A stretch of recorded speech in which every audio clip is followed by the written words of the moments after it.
First of all, I just really want to say thank you so much, everyone who's spoken so far at this event. I think it's been fantastic. I'm really enjoying myself. I'm honoured to be counted among you. And also thank you so much to the BCS for organising this brilliant event, especially Paul. So my talk is titled A Chicken PERIdise, Accessing Nandos in the UK. And just to introduce myself, my name is Helen McKenzie and I'm a Senior Geospatial Consultant at Atkins. So hopefully the slides just changed then. I have really bad luck with the slides not changing on presentations, but hopefully it has. So the contents of this presentation are, first of all, I'm just going to introduce the company I work for, Atkins, and myself, give you a bit of background on the map, talk through the map itself, sort of design choices, how I made it, why I made it, and then finish on some lessons learned from that. So just to introduce the company that I work for, I work for Atkins. And if you've heard of Atkins, you probably think of us as this big multinational infrastructure company, which is true, but we're very multifaceted and we do lots of different things, one of which I hope we do very well, is geospatial. So there are over 90 of us working in the geospatial profession within Atkins, ranging from GIS consultants to geomatic specialists, so people who do more sort of survey data, and software developers. And we're based around the UK and also Bangalore. We do a lot of outreach across the GIS industry, so you can see here some of the groups and panels we're involved with, some of the research we fund, like the CIRIA, and funding of some PhDs in geospatial science. And then on the right, you can see some of the services that we offer. So data capture and data management, ground surveys, 3D visualizations, drone and manned aerial surveys, which is very exciting, GIS systems design and implementation. And the thing that is sort of our USP, the thing we think we do really well, is internet mapping and web portals. But this is the British Cartographic Society, so I'm going to talk to you about spatial analysis and visualization, which is sort of my specialist area. So hello again, I'm Helen and I make maps. This is a photo of me wearing a map, that's how much I love them. I've been working in GIS for about 7 years now, and in Atkins I specialise in cartography, database storytelling and data visualization. Sorry to bring it up, but it's something that we all talk about all the time anyway. During lockdown, I got so bored because all of my usual hobbies, if you can call sort of going to the pub and going to the shops hobbies, became completely cancelled, and I didn't really have anything to do with my evenings or weekends. And I'd sort of end up spending my evenings and weekends playing around with data and making maps, and it really became a hobby for me as well as my livelihood. And sort of leading in from that, I'm going to talk today about a very important map, which I created as part of the 2020 30-day map challenge, which Toppy spoke about earlier. So I won't go into much detail about that because I know most of you have heard all about that earlier. But this map is created as day 3 of the 30-day map challenge, which is polygons.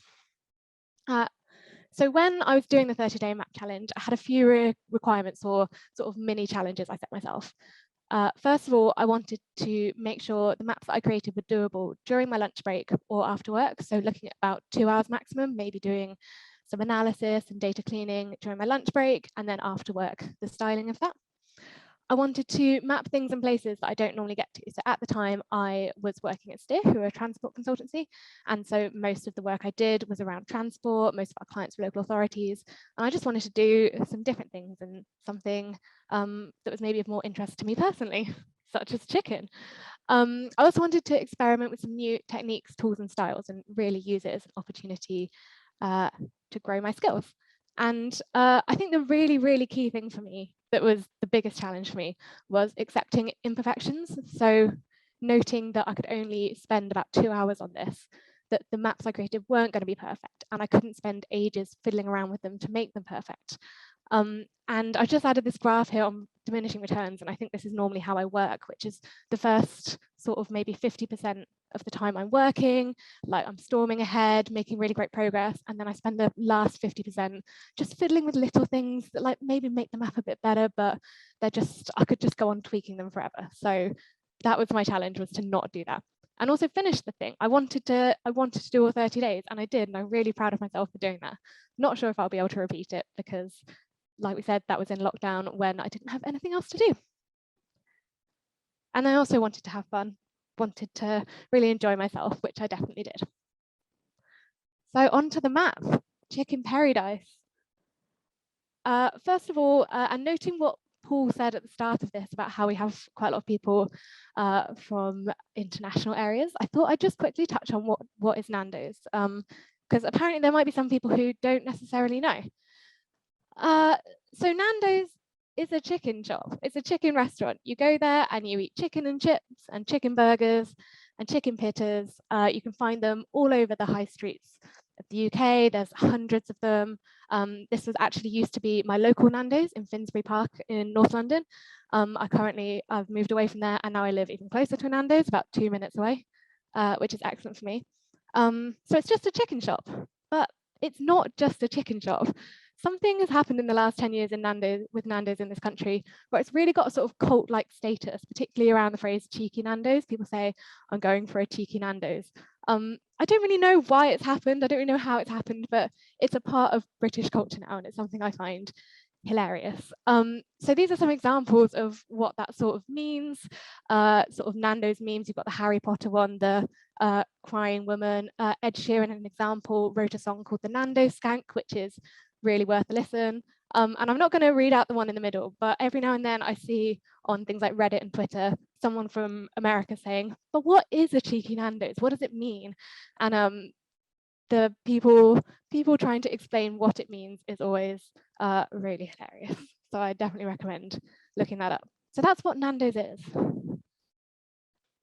So I wanted to create a map that showed journey times to Nando's across the UK to see how accessible it was and where there might be people terribly deprived of Nando's. My map inspiration for the design of this map was the Nando's menu. So there's a few design features that I wanted to play off. Primarily, I wanted to play off the periometer, peri pepper, which you can see on the bottom left of this, which is basically you can say how spicy you want your chicken to be. And you'll see that being repeated on the map later.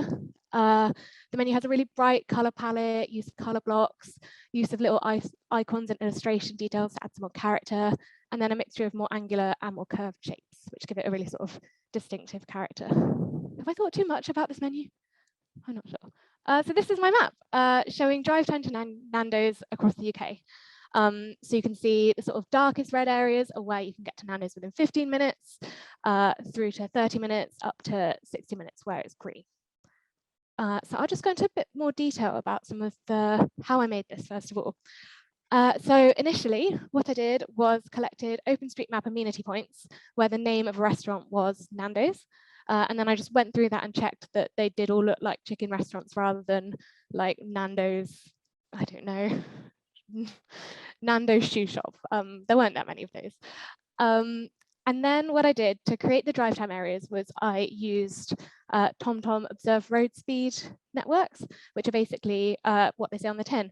It's a shapefile of the whole of the UK with each road link has the amount of time that it would take someone to drive along that road link.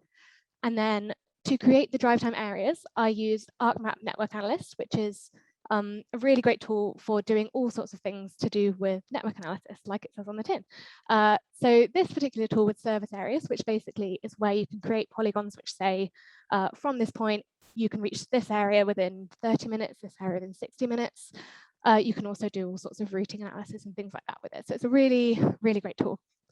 And then to visualize it, I took those polygons out of ArcMap and brought them into Avenza Map Publisher, which is a plugin in Adobe Illustrator, just because you can have a bit more flexibility in terms of styling in there. And it's just something that I find quite easy to work in.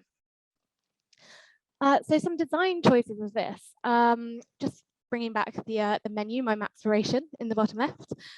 First of all, I sampled some paper textures, and you can sort of see this, and I'll zoom in a bit later so you can see this in more detail. You can sort of see how the back of the image has a sort of rougher texture. It's supposed to sort of emulate paper and make it feel a bit more tangible. And then I also use paper cut style polygons, and paper cut style polygons are where you basically apply a sort of darker outer glow and a darker shadow, and it's supposed to represent polygons that are sort of layered on top of each other, so it looks a bit more physical and a bit more tangible. And here you can see it up close and personal. I had a lot of fun writing this presentation. And you can see some of these in a bit more detail, although zoomed in, it's maybe too much detail. And some other design choices I made. First of all, adding some flavor. So this is what I talked about earlier, the PERIometer, which tells you how spicy you want your chicken, which is a really key thing when you go to order in Nandos. You always have to tell them how spicy you want your chicken. Personally, I'm a lemon and herb girl. You might sniff at that. It's sort of the korma of Nandos, but I think it's delicious. So I really loved that, and I used that to inspire the legend for my map, just doing something a little bit different. And then I also added a chicken drumstick north arrow, not for any particular reason. I wouldn't say that a map of the UK particularly needs a north arrow. It's quite obvious where north is, but I don't know, I just loved it. So it was fun, so I added it. So some lessons learned from creating this map. First of all, and this is something that really stumps me in a lot of work that I do, is that in the UK, I feel like there's a lack of reliable retail and hospitality data, particularly open data. So as I said, I used OpenStreetMap data for this. And when I posted this on Twitter and Reddit, people were like, it's missing Southend, it's missing, there are quite a few areas missing. So if I'd had more time on this, I would have spent a lot longer checking that all of the Nandos were in there. And I've just sort of added a meme I made about how quite often when you're creating a map or a visualization, you spend so much more of the time cleaning the data and checking it's all there and in the right format compared to analyzing it and visualizing it quite often.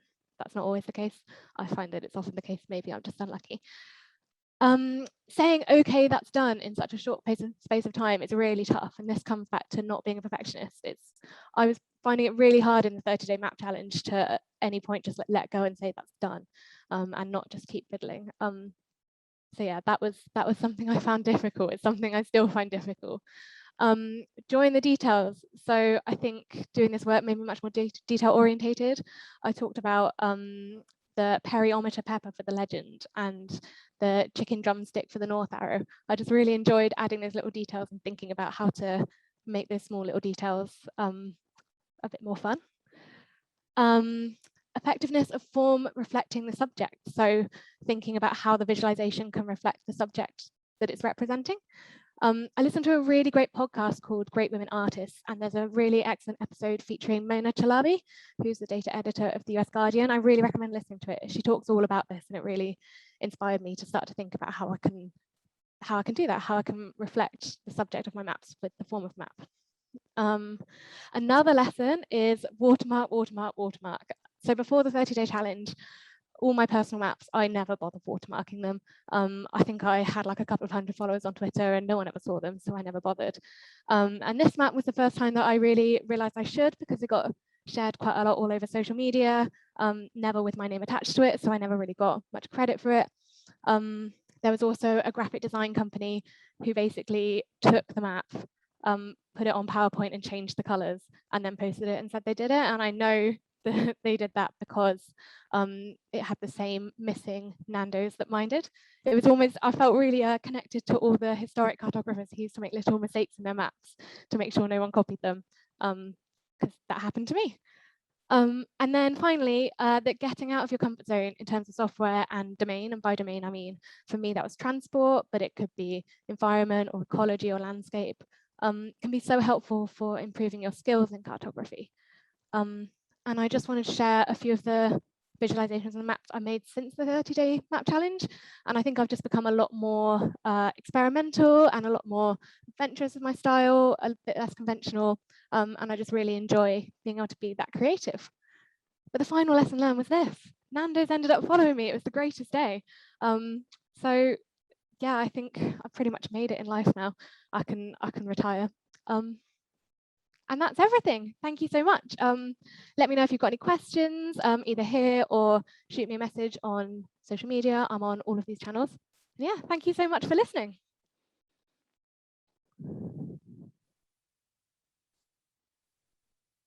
Thanks, Helen. That was a great presentation. No problem. Obviously, it's a map of Nandos. Have you thought about doing any other fast food related maps? Oh, have I ever, Paul? Actually, for the 30-day map challenge, one of my other maps, I think the theme was population. And what I did was showed the number of Gregs per 1,000 people in different cities across the UK, and represented that by larger sausage rolls were there were fewer Greggs, no, more Greggs per 1,000 people, and smaller sausage rolls was there were less. So that was really fun. But yeah, I think I do have sort of aspirations to do more stuff around analysing locations of pubs. I've done a little bit so far, and I think it's really interesting, but again, really hampered by lack of data. Right, okay. Because I was funny enough, talking about Greggs, I was in Cornwall recently, and I didn't see any They Greggs. don't have any Greggs because they've No, all got pasties. they all got Yeah, pasties. I Yeah, that's think right. the winners was Newcastle. There were some up north, but there was a really surprising, like Basingstoke, I think it was, had loads of Tons of Greggs. Greggs. Tons of Greggs. If you're ever in the area and want a sausage, bean, cheese, melt, That's where to go. that's where to go. Okay, so Richard Hargreaves has asked a question. He says, "Hi Helen, would you say deciding you're done on the 30-day map challenge got easier the further through the challenge you got?" Yeah, I think absolutely, because I think when I first started posting maps in the first few days of 30-day map challenge, it felt like a much bigger deal, and I was more worried about getting negative comments if there was something that like wasn't quite right or something a bit wrong with the data. But as Toffee said, it's such a supportive community, and people were just generally so excited about people posting all this really exciting and creative content that I realized that that wasn't necessarily something that was going to happen, or if it was, it wasn't going to bother me that much. So I definitely relaxed about it a lot more later on. So did I hear you say as well, you said that obviously you did a map for every day of the 30-day map challenge last year, but this year you're planning to maybe dip in, do some days, not all Yeah, I'm days? not sure, just because it was so much easier last year because there was nothing else to do. Like I remember one Friday night, I was sort of like having the beers and making my map and having a great time. But you know, now I can go out or I can go and see people, and I couldn't do any of that before. But I'd really like to, because I can't recommend it enough. I really do feel like my skills improved so much, and also it's a great way to meet people across the industry. So I'd definitely like to be involved again. But yeah, not sure about the full 30 days, but also it's quite addictive. Yeah. So if you post 3, you're like, oh, well, I can't stop. I'll do 4. And then if you get further on and you get to like say 20, you're like, well, I can't stop now. Can't stop. No. Exactly. I mean, you've obviously made a lot of maps as well. And listening to Toppy this morning, it sounds like I originally thought that it was kind of not against the rules, but maybe frowned upon if you used maps that you'd already made for one of the days. But listening to Toppy this morning, actually, that's not the case. And if you have already made maps that fit the particular theme, so you never know, some of the maps you've already made recently might fit some of those themes anyway. Yeah, so. that's true. Or they can be adapted. Like I think some of the ones I did last year, there were ones that I either had made something similar before and was like, oh, I could replicate that, but for another area, or just look at it in a slightly different perspective. Like I think there were a couple of maps I did that I used a sort of polar azimuthal projection that I'd already made them as like normal maps, and say not normal, but more standard maps like a Robinson projection. But I looked at them from the pole upwards, and it was just fun looking at things in different ways as well. Brilliant.